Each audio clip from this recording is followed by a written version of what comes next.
On March 15, 1982, at Boston Medical Center, a baby girl was left in the hospital's safe haven drop-off point. The infant, later named Rachel Morgan by social services, was immediately placed under state care. Hospital records show she was healthy, weighing 7 pounds 3 ounces with no signs of prenatal complications. Despite extensive efforts by the Massachusetts Department of Children and Families, her biological parents were never identified. Rachel spent her first 8 years, from 1982 to 1990, at St. Mary's Children's Home in Brookline, a wealthy suburb located just 4 miles from downtown Boston. The facility, housed in a 3-story Victorian mansion at 247 Beacon Street, was operated by the Catholic Diocese of Boston and housed approximately 45 children at any given time. The building's architecture, while impressive from the outside with its red brick facade and ornate cornices, housed stark institutional interiors, typical of 1980s childcare facilities. Former staff members describe young Rachel as a quiet, intelligent child, who often spent hours in the home's small library. Sister Margaret O'Malley, who worked at St. Mary's from 1975 to 1995, noted in her quarterly reports that Rachel demonstrated exceptional academic abilities from an early age, consistently performing 2 grade levels above her peers in reading and mathematics. The turning point in Rachel's life came in early 1990. On February 12th of that year, Elizabeth Frost, wife of prominent New England businessman William Frost, died in a car accident on Interstate 95 near Dedham, Massachusetts. Police reports indicate her vehicle hit a patch of black ice, causing it to veer off the road and collide with a guardrail. The accident left William Frost, then 42, a widower with a 10-year-old son, Adam Frost. William Frost's decision to adopt came after months of grief counseling, during which his therapist suggested that expanding his family might help both him and his son cope with their loss. Frost, who had built a successful chain of luxury car dealerships across New England, with flagship locations in Boston, Providence, and Portland, began the adoption process in July 1990. The adoption was finalized on September 15, 1990. Rachel Morgan, now Rachel Frost, moved into the Frost family's newly purchased 7,200-square-foot colonial-style home at 45 Woodland Road in Wellesley, one of Boston's most affluent suburbs. The property, valued at $2.8 million in 1990, featured 6 bedrooms, 7 bathrooms, and a 3-car garage housing Williams' collection of luxury vehicles. The transition proved challenging from the start. Adam Frost, born on April 3, 1980, openly resented his new sister's presence. School records from Wellesley Private Academy, where both children were enrolled, document several incidents of Adam's hostile behavior toward Rachel during the 1990-91 academic year. These included deliberately excluding her from social activities and making derogatory comments about her orphan status. Despite the difficult home environment, Rachel excelled academically. Her teachers at Wellesley Private Academy noted her exceptional performance, particularly in mathematics and sciences. Meanwhile, Adam's academic record showed a steady decline. William Frost's attempt to create a unified family faced ongoing challenges. Bank records from this period show significant withdrawals from Adam's trust fund, often coinciding with reports of damaged property at local venues and traffic violations in his father's vehicles. In contrast, Rachel's expenses remained modest, primarily covering educational materials and extracurricular activities related to her studies. By the end of 1991, the family dynamics were firmly established. Rachel had become the academic achiever, focusing on her studies and future prospects, while Adam increasingly embraced a lifestyle of privilege and rebellion. William Frost was found unresponsive in his master bedroom at 45 Woodland Road, Wellesley, on June 12, 2014. His housekeeper, Maria Rodriguez, discovered him during her routine morning check and immediately called emergency services. Within minutes of the 911 call, emergency medical services arrived and pronounced William Frost dead at the scene. The initial medical examination suggested a heart attack. Rachel Frost received the news while conducting a high-end property showing in Boston's Back Bay neighborhood. Detective Sarah Chen of the Wellesley Police Department made the notification call, prompting Rachel to immediately suspend her duties at Boston Elite Properties, where she had recently been promoted to senior real estate consultant, and drive to her father's residence. Adam Frost was notified separately. At the time, He was at the Mandarin Oriental Hotel's bar in Boston, despite the early hour. Credit card records show he had been there since the previous evening, accumulating a bill of $847 for premium liquor and room service. Hotel security footage captured him laughing while taking the call about his father's death. The following week was marked by a flurry of activity. The medical examiner's office, led by Dr. Marcus Thompson, conducted a thorough autopsy. The preliminary report listed the cause of death as apparent cardiac arrest, though certain anomalies in the toxicology screening prompted further investigation. The reading of William Frost's will took place at the offices of Brown, Harris, and Partners, located at 185 Federal Street in downtown Boston. The law firm, occupying the entire 27th floor of the high-rise building, had handled the Frost family's legal affairs for over 2 decades. The meeting was attended by Rachel Frost, Adam Frost, James Harris, the family's longtime attorney, and 2 witnesses from the firm.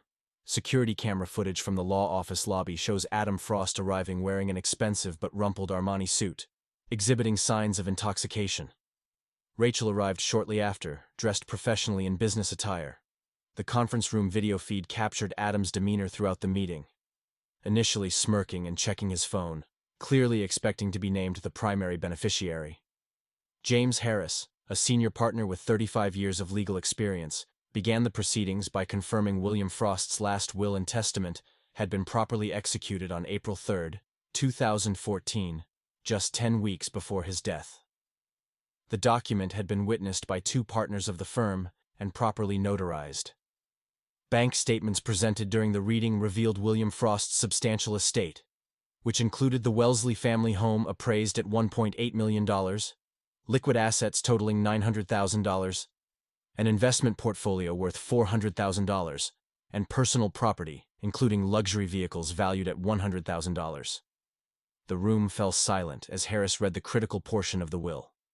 William Frost had made a decisive change to his estate planning, designating Rachel as the recipient of the family home, all liquid assets, and control of the investment portfolio.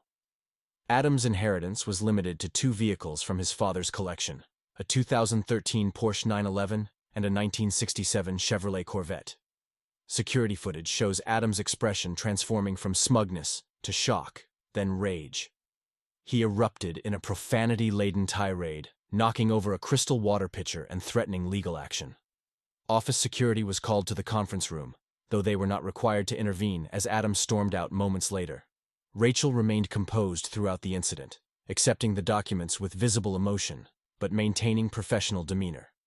After the meeting concluded, she spent additional time discussing estate administration details with James Harris. Before leaving the office, Harris shared with Rachel that her father had modified his will following a heated argument with Adam in March 2014. Bank records would later reveal that Adam had embezzled $175,000 from one of his father's dealerships over the previous year to cover gambling debts. This discovery had prompted William Frost's decision to alter his estate planning, though this information was not included in the official will documentation. Following the reading of William Frost's will, Adam Frost's behavior shifted from merely hostile to systematically menacing. Bank records show his first action was withdrawing $25,000 from his remaining trust fund to hire Michael Donovan, a former Boston Police Department detective who had been forced to resign in 2010 following internal affairs investigations into evidence tampering. The harassment campaign began with a series of anonymous phone calls to Rachel's office and home. Phone records document 47 calls from various prepaid cell phones to Rachel's numbers between July 15 and August 30, 2014. The calls typically occurred late at night or early morning, with the caller remaining silent or breathing heavily before disconnecting. Rachel's assistant at Boston Elite Properties documented several instances where the caller specifically mentioned details about Rachel's daily schedule, indicating surveillance. Handwritten threat letters began arriving at Rachel's office on Newberry Street in early August. Forensic analysis would later reveal traces of bourbon and cigarette ash on the papers, matching Adam's known habits. The letters contained explicit threats, with one stating, "The money belongs to real family, not adopted trash. You won't live long enough to spend it." Rachel preserved these letters, creating a detailed log of when each arrived, ultimately collecting 17 separate pieces of correspondence. The situation escalated dramatically on September 3, 2014, when Rachel's BMW X5 was set ablaze in the private parking lot behind her office building. Security camera footage showed a figure in dark clothing approaching the vehicle at 3:42 a.m., though the perpetrator's face remained obscured. The Boston Fire Department's investigation revealed the use of professional-grade accelerants, suggesting the involvement of someone with specialized knowledge. Rachel filed multiple reports with the Back Bay Police Precinct, speaking with Detective Laura Martinez, who documented the escalating pattern of harassment. However, despite the circumstantial evidence pointing to Adam, the police struggled to build a case. Adam had carefully constructed alibis for key dates, often ensuring he was seen at public locations when incidents occurred. Unknown to the investigators, Adam had expanded his surveillance operation.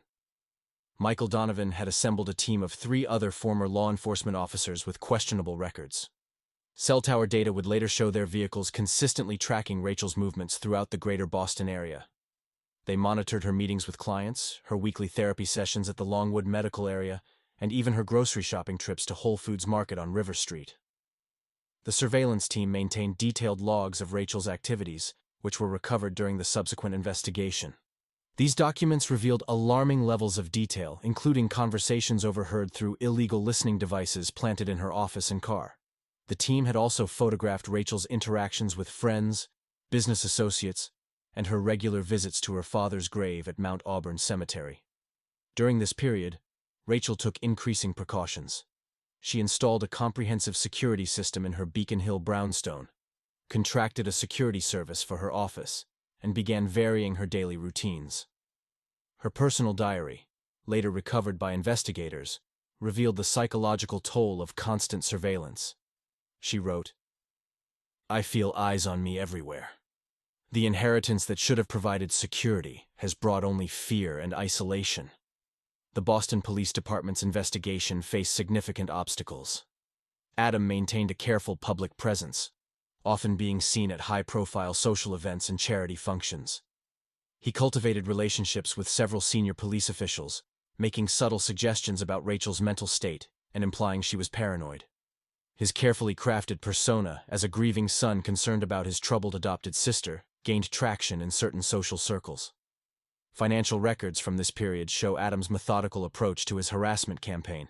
He established a shell company, Frost Consulting LLC, which funneled payments to Donovan's team through multiple offshore accounts. The sophisticated financial arrangement suggested involvement from other parties with expertise in concealing illicit transactions. By October 2014, Rachel's professional and personal life had been severely impacted. Several high-value real estate clients withdrew their listings, citing concerns about the strange incidents surrounding her. Her relationship with longtime boyfriend Thomas Chen ended after his car was vandalized outside her residence. The isolation and stress began affecting her health, leading to multiple emergency room visits for panic attacks. Throughout this period, Adam maintained his public appearance as a troubled but harmless playboy, often seen at expensive restaurants and clubs in Boston's fashionable districts. However, his credit card statements revealed regular meetings with various private investigators and security consultants, all paid through his shell company.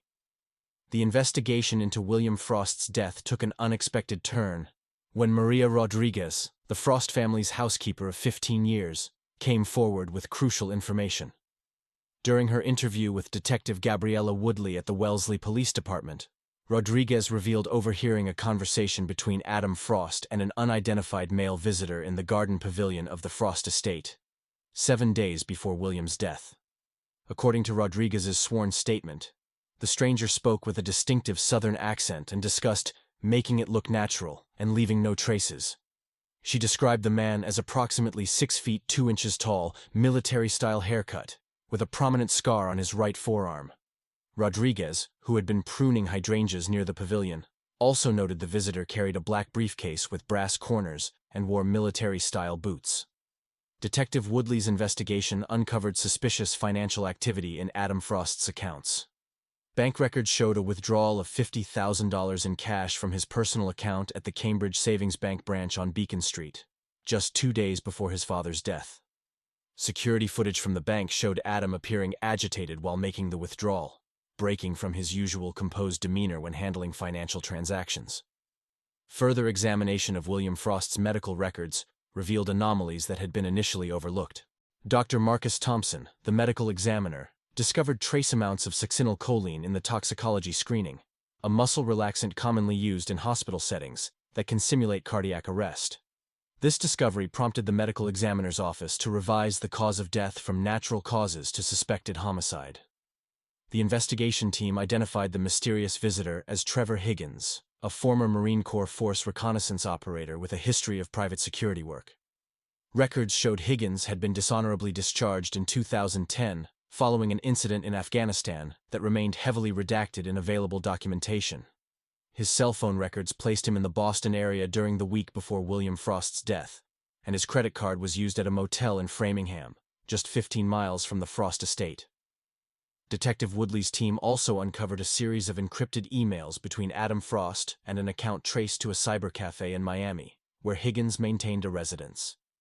Digital forensics experts recovered fragments of correspondence discussing payment terms and timeline sensitivity. These communications began 3 weeks before William's death and ceased abruptly the day after. The investigation revealed William Frost had scheduled a meeting with his estate lawyer for June 15, 3 days after his death. James Harris later confirmed that William had intended to completely disinherit Adam after discovering additional embezzlement from the family business. Account audits showed Adam had stolen nearly $300,000 over 2 years, not just the initially discovered $175,000. Security footage from the Wellesley Police Department archives showed Adam's Porsche passing by his father's house 3 times on the night of June 11, despite his initial statement claiming he was at the Mandarin Oriental Hotel all evening. Cell tower data contradicted his alibi, placing his phone near the Frost estate between 11 p.m. and 1 a.m. the night before William's body was discovered. Maria Rodriguez's testimony provided additional context about the family dynamics leading up to William's death. She described increasingly heated arguments between father and son, with William frequently expressing disappointment in Adam's lifestyle and financial irresponsibility. Rodriguez recalled one particularly violent confrontation where Adam threatened to end all of this after William refused to cover another gambling debt. The investigation also examined William Frost's personal computer, revealing search histories related to inheritance law and procedures for removing beneficiaries from a will. His calendar showed an appointment with a forensic accountant scheduled for the week following his death, suggesting he was preparing to take legal action regarding the embezzled funds. Analysis of William's prescription medications showed evidence of tampering. The seal on his heart medication had been broken and resealed professionally, consistent with the method described in an instruction manual found in Trevor Higgins' Miami apartment during a subsequent raid. The modification of the medication aligned with the succinylcholine findings in the toxicology report. As Detective Woodley pieced together the evidence, a clear picture emerged of premeditated murder, motivated by inheritance and desperation. The murder of Rachel Morgan quickly became one of Boston's most high-profile criminal cases of 2023. Lead Detective Sarah Martinez of the Boston Police Department's Homicide Unit recognized immediate parallels between Rachel's murder and the seemingly unrelated shooting of wealthy businessman Robert Morgan 6 months earlier. The breakthrough in connecting these cases came through meticulous examination of financial records obtained through multiple search warrants. Detective Martinez and her team, working alongside FBI forensic accountants, uncovered a complex trail of financial transactions. Bank records revealed that Adam Morgan had liquidated his entire investment portfolio worth $200,000 through multiple smaller transactions in the weeks leading up to his father's murder. These funds were traced to offshore accounts linked to Joseph "Joey" Pescatore, a known contract killer associated with Boston's North End criminal organization. The investigation uncovered that Adam had first met Pescatore at the Winchester Country Club, where both were members. Security footage from the club showed 3 meetings between them in private areas of the facility, including one in the club's wine cellar, 2 days before Robert Morgan's murder. Phone records obtained by subpoena demonstrated dozens of calls between burner phones purchased by Adam and numbers associated with Pescatore's known associates. District Attorney Eleanor Phillips personally led the prosecution, presenting a methodically structured case before Judge Michael Harrison at the Suffolk County Superior Court. The trial, which began on January 15, 2024, captivated local media with its elements of family betrayal, greed, and calculated violence. The Boston Globe devoted daily coverage to the proceedings, which eventually garnered national attention through coverage on major news networks. The prosecution's case rested on three primary pillars of evidence. First, the garage surveillance footage provided irrefutable proof of both Rachel's murder and Adam's confession to arranging his father's death. Second, the financial records demonstrated the payment to Pescatore. Third, DNA evidence collected from Robert Morgan's murder scene matched a cigarette butt recovered from the location where Pescatore had waited for his target, connecting both murders through the hired killer. Joseph Pescatore himself became a key witness for the prosecution after accepting a plea deal. In exchange for a reduced sentence of 25 years, Pescatore provided detailed testimony about Adam's role in orchestrating his father's murder. He described multiple planning meetings, including one at the Winchester Country Club, where Adam provided photographs of his father's daily routine and a down payment of $50,000 in cash. The defense team, led by prominent criminal defense attorney Marcus Wellington, attempted to portray Adam as a victim of mental illness, presenting evidence of his increasing paranoia and deteriorating mental state following his father's decision to revise the will. However, psychiatric evaluations conducted by both prosecution and defense experts concluded that Adam had been fully aware of his actions and their consequences. During the trial, it emerged that Robert Morgan had changed his will just 2 weeks before his death, having grown increasingly concerned about Adam's aggressive pursuit of the family wealth.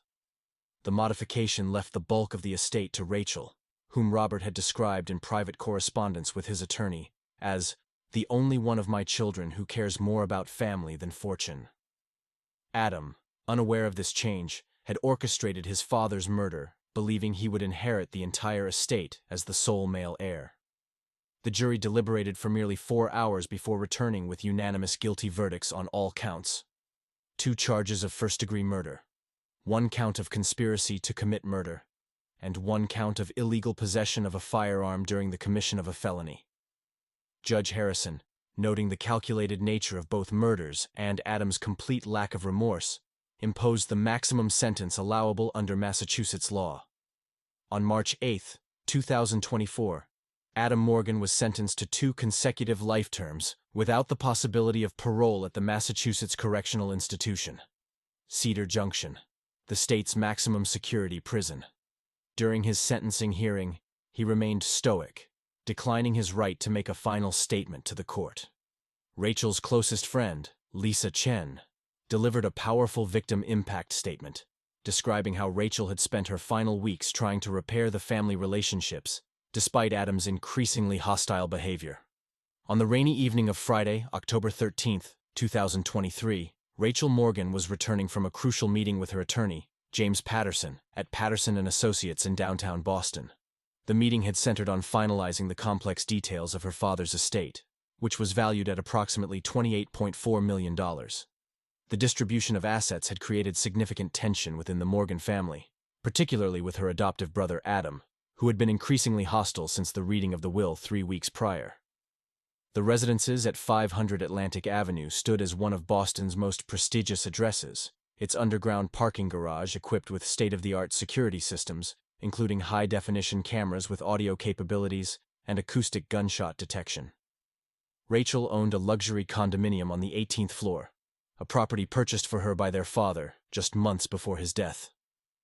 The building's advanced security measures, ironically installed at Adam's suggestion during his brief tenure on the resident board, would later prove instrumental in documenting the events that unfolded. Adam Morgan had positioned himself strategically in parking space B147, his black BMW X5 deliberately parked in a blind spot behind a concrete support column. Security footage showed him waiting methodically, occasionally emerging to smoke cigarettes despite strict building policies against it. His dark gray Brooks Brothers suit, usually immaculate, showed signs of distress from his nervous pacing. The Glock 19 pistol concealed beneath his jacket had been purchased at Boston Firearms Training Center, a detail that investigators would later use to establish premeditation. When Rachel's white Mercedes-Benz S-Class entered the garage, the acoustics of the concrete structure amplified the sound of her arrival. Adam emerged from his hiding spot as she approached her designated parking space. The confrontation that followed was captured in its entirety by multiple security cameras, providing an unobstructed record of the tragic events. "You don't deserve any of this," Adam's voice echoed through the garage. "You're not even real family. You're just some orphan he felt sorry for." The security footage showed Rachel maintaining remarkable composure, her hands raised in a calming gesture as she attempted to reason with her brother. She reminded him of their shared childhood, the family vacations to Martha's Vineyard, and the 25 years they had spent as siblings. The conversation grew increasingly heated as Adam's composure crumbled. In a moment of unbridled rage, he finally confessed to orchestrating their father's murder. "I hired Joey Pescatore to handle it," he revealed, referencing a known associate of the North End crime family. $200,000. Everything I had in my savings. Dad was supposed to die before he could change the will. This was all supposed to be mine." The security system's high-fidelity microphones captured every word of his confession with crystal clarity. During the confrontation, Rachel had managed to send a text message to her attorney. "Adam in garage. Something wrong. Call police." This message, along with an email she had sent earlier expressing concerns about Adam's increasingly erratic behavior, would later serve as crucial evidence of the premeditated nature of the encounter. The Glock appeared in Adam's trembling hand, its metallic surface reflecting the fluorescent garage lighting. Rachel backed away toward her vehicle, her voice steady despite the clear danger. "Adam, please," she pleaded. "We can work this out. The money isn't worth destroying our family over." Her words echoed through the garage, captured by the building's surveillance system with perfect clarity. The 3 gunshots came in rapid succession, their reports amplified by the enclosed space. The first 2 bullets struck Rachel in the chest, while the third hit her left shoulder. She collapsed between 2 parked vehicles, her fall captured by cameras from multiple angles. The garage's acoustic sensors immediately triggered an alert to the Boston Police Department, but it was too late for Rachel Morgan. Adam fled through the garage's Atlantic Avenue exit, leaving behind a crime scene that would prove to be his undoing. Emergency medical services pronounced Rachel dead at the scene. The medical examiner's report would later confirm that the chest wounds had been instantly fatal, with both bullets causing catastrophic damage to vital organs. The surveillance footage from 6 different security cameras provided investigators with an unprecedented view of both the confession and the murder itself. Each camera angle offered detailed evidence of Adam's actions, from his extended wait in the garage to his hasty departure. This comprehensive video documentation, combined with the high-quality audio recording of his confession, would become the cornerstone of the prosecution's case against Adam Morgan.